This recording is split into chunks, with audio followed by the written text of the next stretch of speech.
hello friends. Welcome back again on the I Have a Vision Academy YouTube channel. In short, I Have Academy. So without any further ado, let's jump to our today's topic.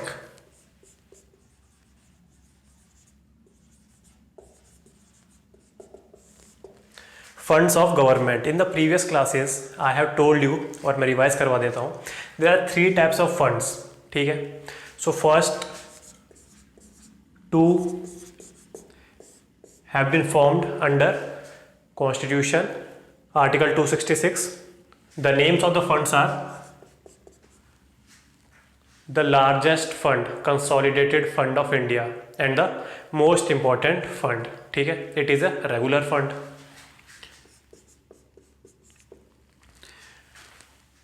Public accounts of India. ठीक है.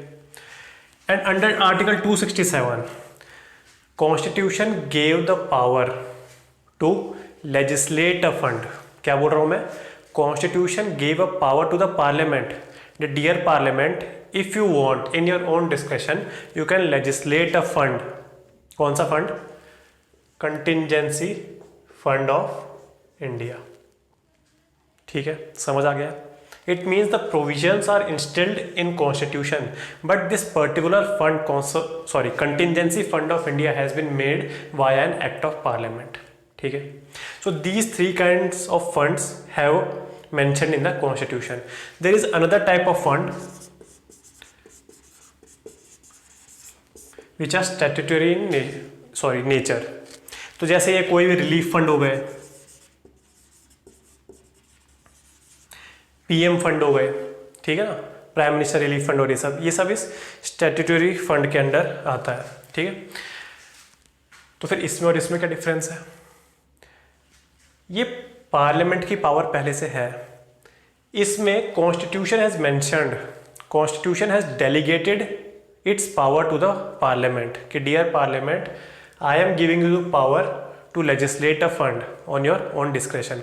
So parliament via an act, it means it is also statutory. ठीक है. So contingency fund of India. ठीक है. अब थोड़ा सा देख लेते हैं इनमें होता क्या क्या है.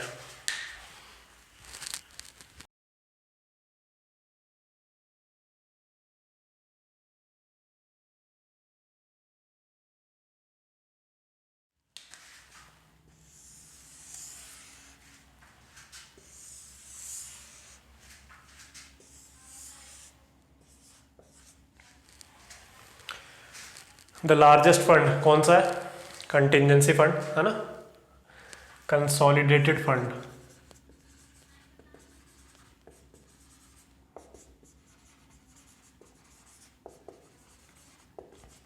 आर्टिकल कौन सा है? 266.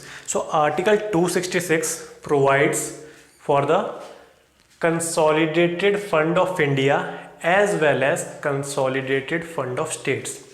It means state can also have this particular fund, Consolidated Fund of States के नाम से. This particular fund is Consolidated Fund of India. ऐसे ही similar states भी अपना एक Consolidated Fund of States. So 266 article gives the power to both center as well as states. What is this? Public Accounts of India. Article again 266. Same, this hierarchy has been developed here also. Article 266 provides for the establishment of public accounts of India as well as public account of each state. Her state के अलग अलग. ठीक है. ये भी हर state का अलग अलग, वो भी हर स्टेट के अलग अलग. लास्ट में हमने क्या पढ़ा? Contingency fund of India. ये बस यूनियन लेवल पे है, कंटिजेंसी फंड ऑफ इंडिया. ठीक है. अच्छा, what is the actual meaning of contingency in the English dictionary? It means emergency fund. Understood? Emergency fund है ये, इसीलिए ये रहता है आर्टिकल 267 प्रेसिडेंट के हाथ में. Because president is the highest authority in India. So if in the nearby future we have a condition of war, environment of war with our पड़ोसी very friendly nations, तो उस टाइम क्या होगा? अभी इसी लेक्चर में I will tell you that consolidated fund of India, इसको parliamentary approval requirement होती है, ठीक है? ये कैसे? सो अगर मैं करेक्ट करने की कोशिश करूँ, in the previous lecture we have discussed about money bills, है ना? So I have told you that any amount of money which can be withdrawn from the consolidated fund of India, that particular bill has to be passed by the parliament. और वही bill है money bill, और उस money bill में आते हैं दो bill, appropriation bill and finance bill. हमने अप्रोप्रिएशन बिल पढ़ा. अप्रोप्रिएशन बिल में क्या आता है? Yes, two things, charge expenditures non votable but discussion can take place, charge expenditures and demand for grants जिस पे वोटिंग एक्चुअली होती है ना? So this two comes under appropriation bill. And within 75 days, हमने पढ़ा था कोई act है पार्लियामेंट का, फाइनेंस एक्ट करके. सो विद इन 75 डेज जब भी अप्रोप्रिएशन बिल पास हो गया है, उसके 75 डेज तक we have to pass the finance bill, ठीक है? कि हमको कहाँ कहाँ से आ रहे हैं रुपए.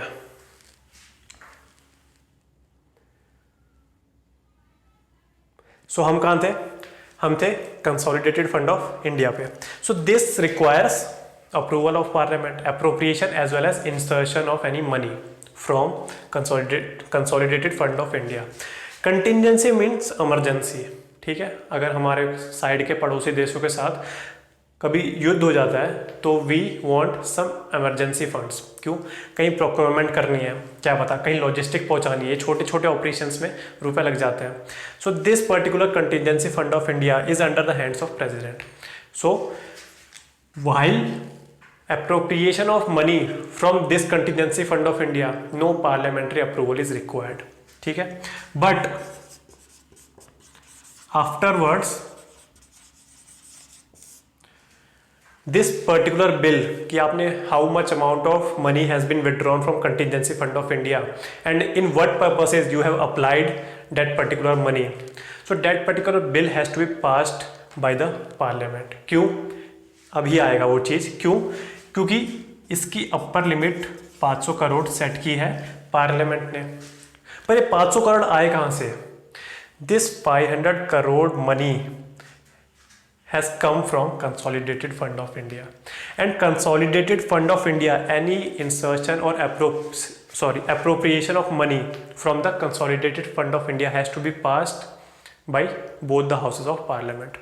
So that's why afterwards, जैसे 500 करोड़ है, हमको 100 करोड़ हमने लॉजिस्टिक्स में खर्च कर दिए during the time of war, तो उस समय आपको पार्लियामेंट्री अप्रूवल नहीं चाहिए, ठीक है? You don't need to take the parliamentary approval at the time of appropriation of any money, but afterwards we have this is the upper limit.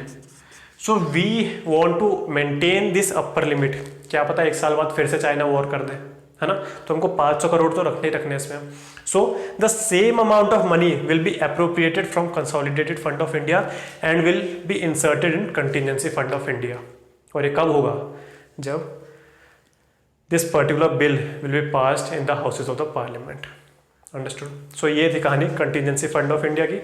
क्या fund है? Statutory. These are PM relief funds type. और ये भी क्या है? Statutory. ये दोनों हो गए हमारे खत्म, ठीक है? Consolidated fund of India, I have told you this is largest and regular fund of India. So what kind of money will be inserted here? इसकी मनी आती कहाँ से है? So there are major 3 sources. इसको याद कैसे रखेंगे? देखिए, आई हैव टोल्ड यू, बहुत बार मैंने ये बोल चुका है कि any amount of money which will be inserted or appropriated or withdrawn from consolidated fund of India has to be passed by both the houses of the parliament, ठीक है? कैसे? in the form of money bill, है ना? 110 के article 110 के under. सो जब भी हम इससे विड्रॉ करेंगे money, we are tilling. Tilling आपको समझ में आता है? मतलब हम खोद रहे हैं एग्रीकल्चर लैंग्वेज में. So we are tilling this particular consolidated fund of India for money. So till कर रहे हैं, TIL, वैसे डबल L होता है पर यहाँ TIL. It means all the taxes which are collected by the government of India will be inserted here. ठीक है. Income. What is the income of government? Yes, one of the sources is PSU, public sector undertakings. भाई all the profits which have been occurred by the PSUs, public sector undertakings, वो जो भी profit कमा रही है, DRD हो, ISRO हो, तो ये जो प्रॉफिट कमा रही है ये कहाँ जाता है? They are not private companies, है ना. So all the profit will be taken by the government. ठीक है. और गवर्नमेंट मतलब बाय द पार्लियामेंट. ठीक है. सो सारे income consolidated fund of India में आएंगे. ठीक है. And the last L, it means all the loans taken by the government externally. जो एक्सटर्नल बोरोइंग्स होती है, कोई दूसरे गवर्नमेंट से लिया है या कोई कंपनी से लिया, फॉरेन कंपनी से. सो all the loans will be kept here only.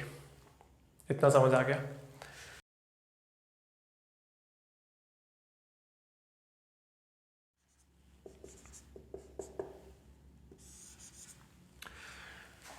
अच्छा, ये किसके अंडर होता है? मैंने बार बार वो बताया आपको.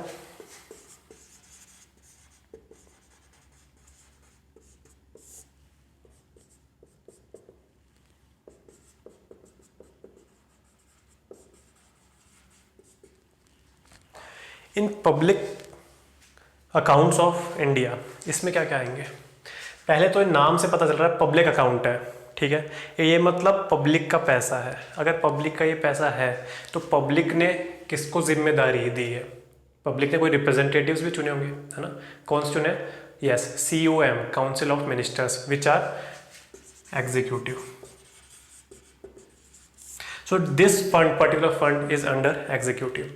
अगर ये एग्जीक्यूटिव के अंडर है तो हमारे इंडिया में सेपरेशन ऑफ पावर्स भी है.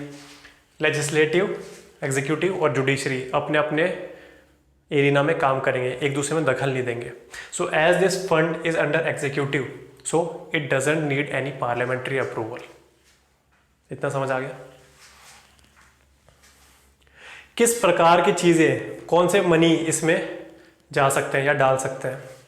बैंकिंग ट्रांजैक्शंस जितनी भी होंगी पब्लिक अकाउंट्स ऑफ इंडिया में आएंगी या उससे विड्रॉ होंगी. ठीक है. Banking transactions.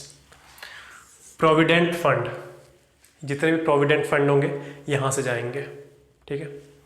डिसइन्वेस्टमेंट, ये हम इकोनॉमी में पढ़ेंगे और अगली क्लासेस में इकोनॉमी की लेने वाला हूँ.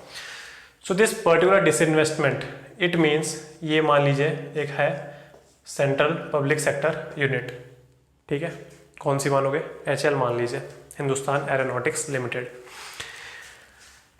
So if the government is holding more than or equal to 51% of shares of this company, so it means it is a government owned company. ठीक है.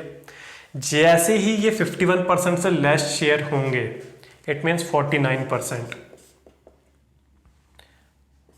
or less, it means it has been privatized.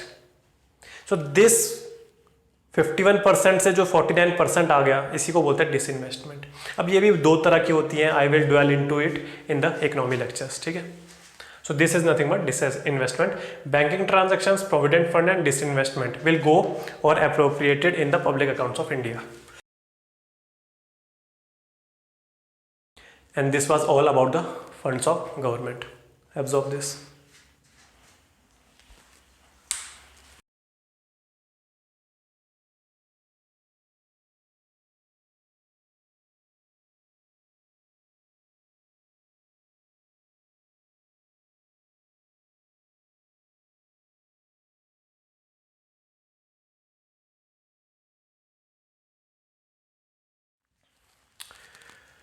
In the previous class we have studied two types of bills.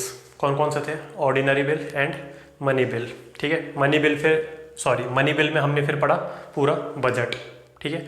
Budget के साथ साथ मैंने आपको ये types of fund का topic करा दिया because it is a small topic. Understood? Now before going to the third type of bill, financial bill, दो टाइप के पढ़ लिए. Third is financial bill. उसमें भी we have bifurcated this financial bill into two. Financial bill category 1 and financial bill category 2. This financial bills will come under article 117. ठीक है, तो ये सब भी हम पढ़ेंगे. उससे पहले एक छोटा सा टॉपिक है joint sitting.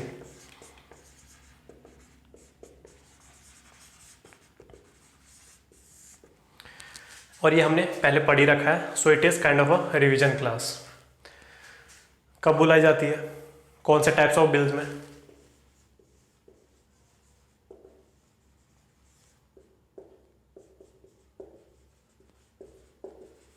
Only two types of bills. What are financial bills? Those which are covered under Article 117, ठीक है, of the Constitution. क्या होता है Article 117? अभी हम पढ़ेंगे इसके बाद. मैंने बताया आपको in the UPSC you also have to remember what are not the correct options.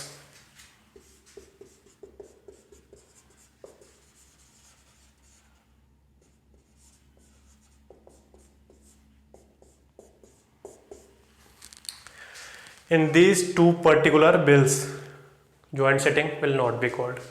अच्छा, joint sitting बुला रहे हैं, इन दो बिल्स पे बुला रहे हैं, ठीक है, पर बुला कौन रहा है?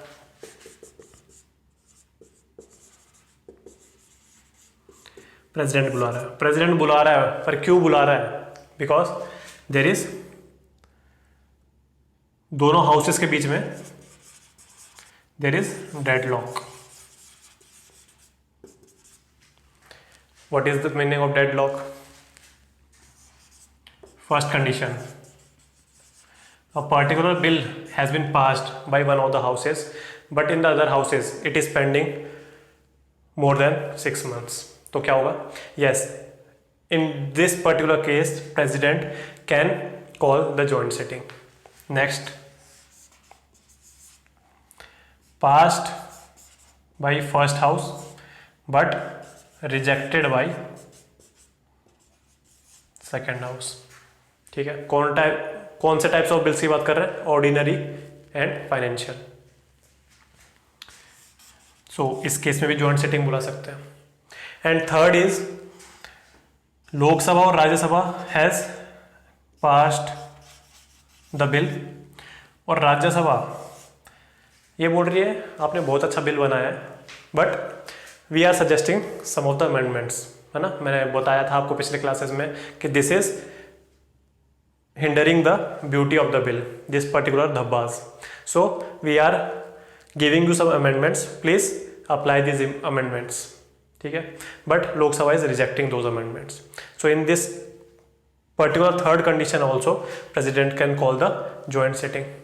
ठीक है, ठीक है, प्रेसिडेंट बुला रहा है, मुद्दे देख लिए हमने, इन 3 कंडीशन से बुला सकता है. कौन से टाइप्स ऑफ बिल चाहिए? ऑर्डिनरी या फाइनेंशियल है. ज्वाइंट सिटिंग बुला ली गई है. Now the joint sitting has been commenced, but who is in chair, in command? So speaker of Lok Sabha will be chairing this particular joint sitting.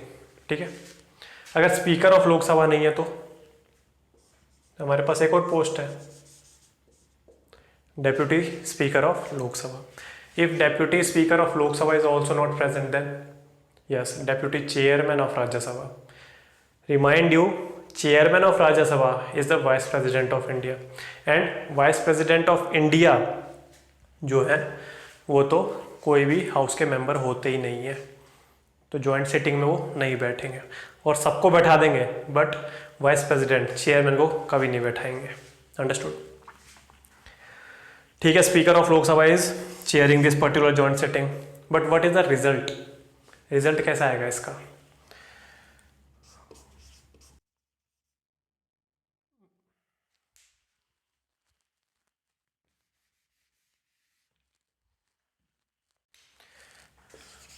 Majority of present and voting से. ठीक है, in this particular joint sitting which rules of house will be applicable? As it is headed by the speaker of Lok Sabha. तो ये लोकसभा हमें क्या पता conduct करवा दे, but मैं आपको बता देता हूँ, these are guided by rules of none other than Lok Sabha, ठीक है। So this is all about joint sitting, absorb this.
सो यहीं से पूरा रिवीजन कर लेते हैं। This is a very good chart. Areas which we have to see: president approval, prior president approval, definition, which kind of bill is under which definition, legislative powers to reject the bill, particular bill, तो लोकसभा और राज्यसभा की powers देखेंगे equal है या नहीं equal है, president powers, he can use veto और not, introduced in which of the houses these particular bills can be introduced, what will be the result in case of deadlock of the bills, and what is the kind of majority required, ठीक है। First से start करते हैं, president approval, ordinary bill, money bill, financial bill of second category and constitutional amendment act, ठीक है। उसका तो bill चाहिए हमें। तो इससे पहले हम ये देख लेते हैं आर्टिकल और डेफिनेशन। सो ऑर्डिनरी बिल्स अभी रहने दीजिए। Money bill, all the matters pertaining to article 110, all the matters pertaining to article 117 and none other than our favourite article 368 constitutional amendment act. इसके बाद देख लेते हैं president approval, prior president approval required और not in case of ordinary bill. अच्छा, इसमें all the remaining will be ordinary bill, ठीक है। prior president approval required, no, but we have taken a special case। अगर आपको पहले की classes याद है, only article 3 requires prior approval of president, है ना। और article 3 क्या थी? to change the name, area, boundary, वो सब था ना।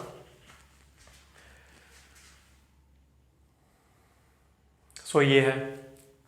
सो article 3 is kind of ordinary bill but requires prior assent of president. Money bill में yes we need prior, financial bill 2 में यस, कॉन्स्टिट्यूशनल अमेंडमेंट बिल में no, ठीक है। Now what are the powers of the two houses, Lok Sabha and Rajya Sabha, to reject these bills, ठीक है। Ordinary bill में yes,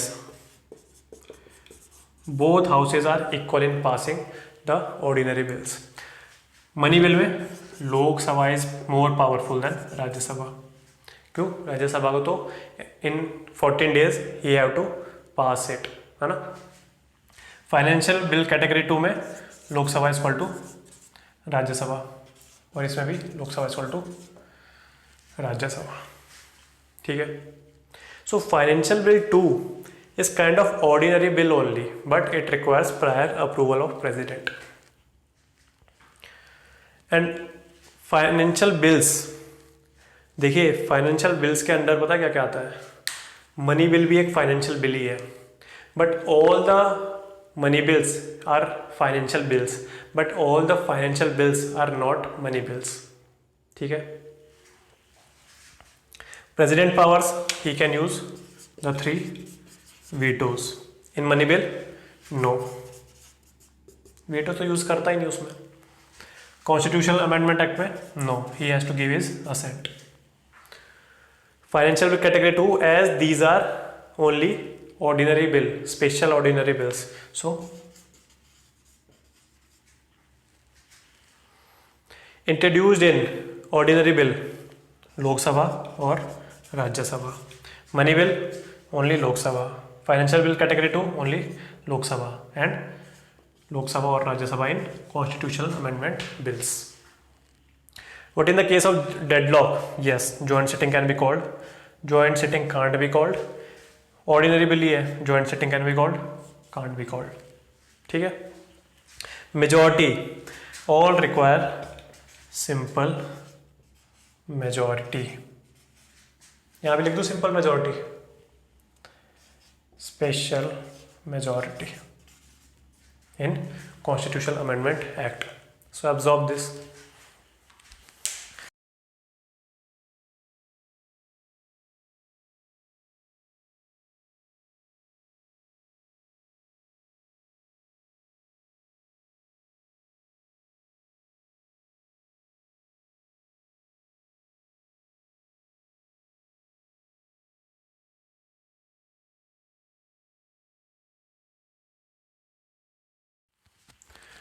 Now a new topic,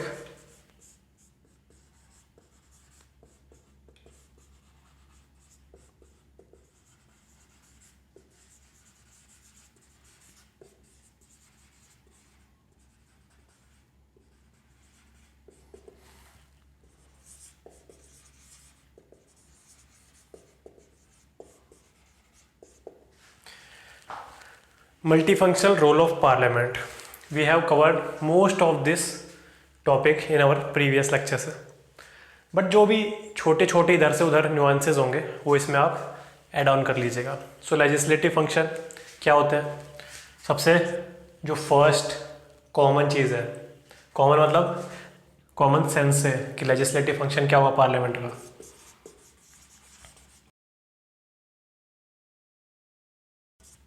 to make laws.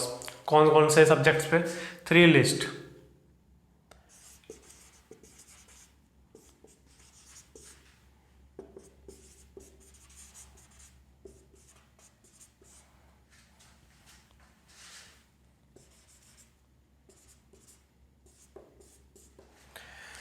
Union list containing 100 subjects, state list and concurrent list. देख लेना, इसमें शायद से 61 है, इसमें 52 है, ठीक है।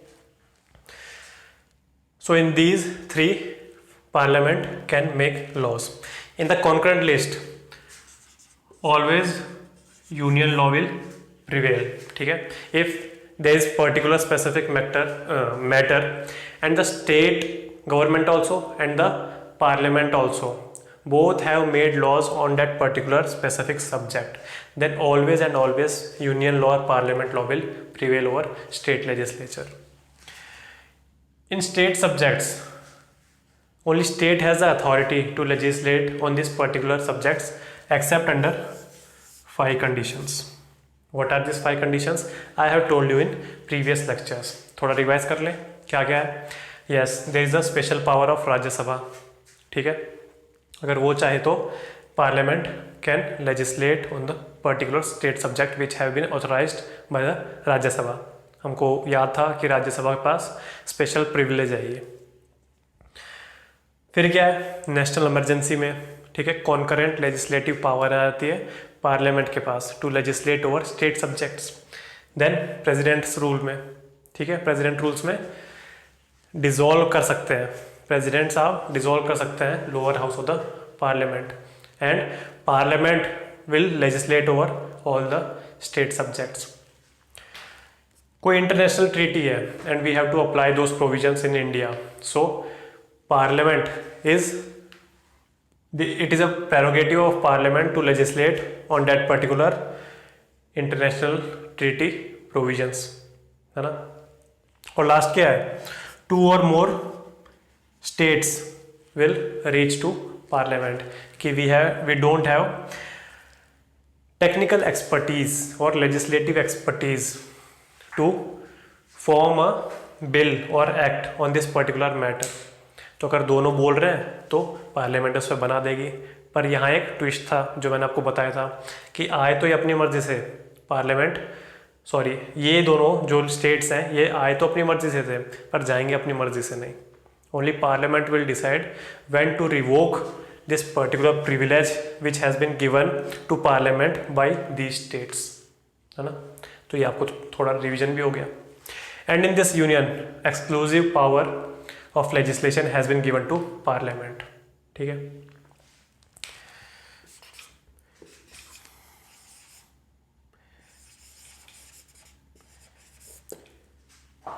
एक डेलीगेटिव लेजिस्लेशन प्रोसेस होता है, डेलीगेटिव लेजिस्लेशन। तो इस फ्रेज का मतलब क्या है?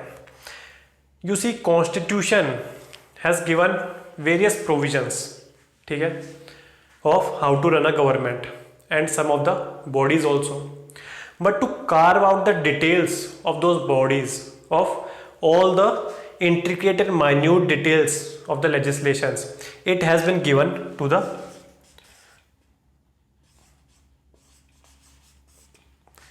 COM, है ना। So COM has been given this particular authority to carve out the intricate details, to the descriptive details of this particular legislation, ठीक है। So parliament is delegating its function to the executive, so it is called delegative function और delegative legislation, ठीक है। और क्या legislative function of parliament के? एक और है ऑर्डिनेंस। किसका फंक्शन है ये? पार्लियामेंट का है? नहीं, under article 123 president has given this power, but within 6 weeks of session of parliament this particular ordinance as a bill have to be passed by the parliament, है ना, नहीं तो ये कोलैप्स हो जाएगा। और parliament has also have this power to repeal this particular ordinance before this particular session, ठीक है। तो इसका मतलब ये है, it is not mandatory that if this particular ordinance will not get passed by the parliament then only the ordinance will be repealed. The parliament has power to repeal this ordinance before that also, ठीक है। And I have told you the maximum time life time of ordinance is 6 months and 6 weeks। Why 6 months and 6 weeks? 6 weeks में तो आपको clear करनी है। कब? जब दोनों हाउसेज वापस बैठे हैं, when the house is in session। तो फर्स्ट डे ऑफ सेशन से 6 weeks के अंदर अंदर आपको you have to pass this ordinance as a bill in the parliament। The time period between 2 sessions of the parliament will not be more than 6 months। तो मतलब अगर ordinance के द्वारा प्रेसिडेंट साहब लेजिस्लेट कर रहे हैं over the India, so 6 months के अंदर अंदर तो पार्लियामेंट का सेशन ऑर्गेनाइज होना ही होना है, ये कॉन्स्टिट्यूशन में लिखा हुआ है। And within 6 weeks of the reassembly of the parliament this particular ordinance will have to be approved by the parliament. So maximum time period is 6 months and 6 weeks, ऐसे याद रखते हैं, ठीक है। So this was all about today. छोटी classes रखेंगे। In the next classes we will have a look upon the other roles, multi functional है ना, तो other roles, executive function and financial function, so all those things. तो तब तक के लिए if you are enjoying this video please give a thumbs up and share this video with your friends. तब तक के लिए गुड बाय, जय हिंद।